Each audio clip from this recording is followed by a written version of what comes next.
Thomas Duzot, bonjour. Vous êtes producteur et co-animateur du podcast 12 points qui est dédié à l'Eurovision. Merci d'être avec nous ce soir. Alors on l'a vu, il y a ces artistes qui appellent au boycott, Bonsoir. mais il y a aussi les diffuseurs espagnols, irlandais, islandais, néerlandais et slovènes.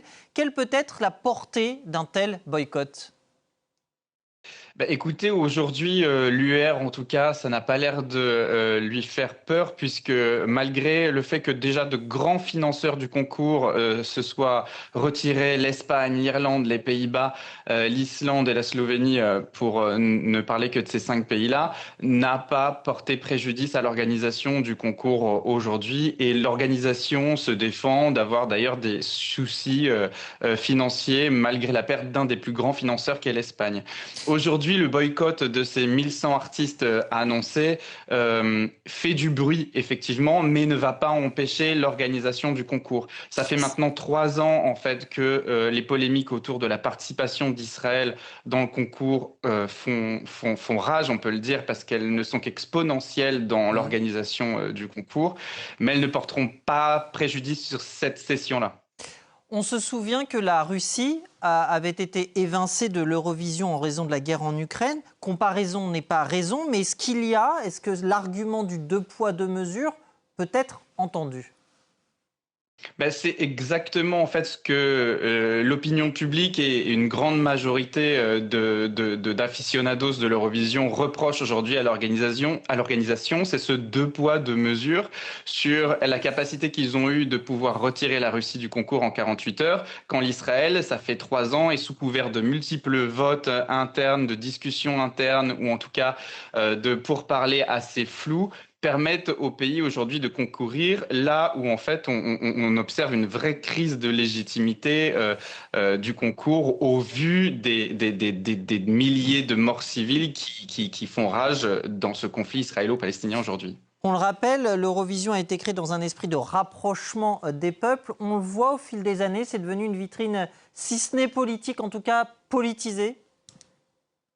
Ça l'a toujours été, et ça a été l'ambition première du concours dès 1956, c'était d'apaiser, d'euphémiser les tensions au sein même du continent européen.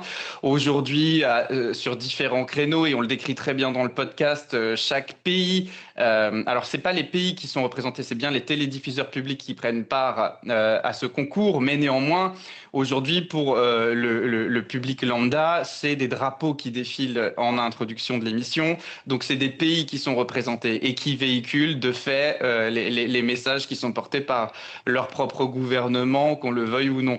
Et aujourd'hui, cette dimension géopolitique et politique par j'ai envie de dire, les crises multiples qui font rage aujourd'hui sur notre planète ne sont l'Eurovision n'est plus qu'une caisse de résonance, malheureusement, pour tout cela.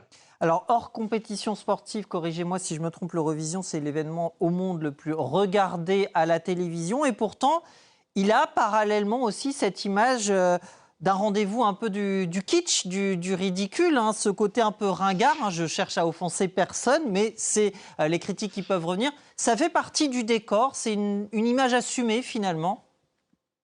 Alors, c'est une image dont l'organisation, l'UR, a voulu se défaire. Les 10 précédentes années, ou en tout cas qui viennent de s'écouler, on a vu un réel réinvestissement dans la marque Eurovision de manière collective de la part des plus grands diffuseurs européens et notamment de la part de France Télévisions aussi notamment, pour déringardiser l'image que le concours a pu avoir dans les années 2000 et début 2010.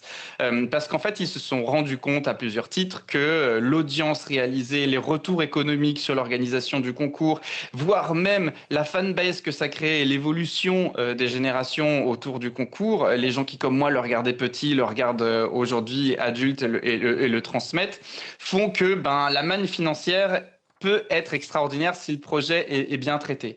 Et donc, à travers ça, ils ont voulu changer l'image du concours, ce qu'ils ont réussi vraiment sur les années 2020, mais malheureusement, les conflits géopolitiques font aujourd'hui un peu tout reculer, vitesse grand V. Un mot peut-être avant de se quitter rapide sur Monroe, cette jeune chanteuse de 17 ans. C'est elle qui va représenter la France au concours. Elle a ses chances ?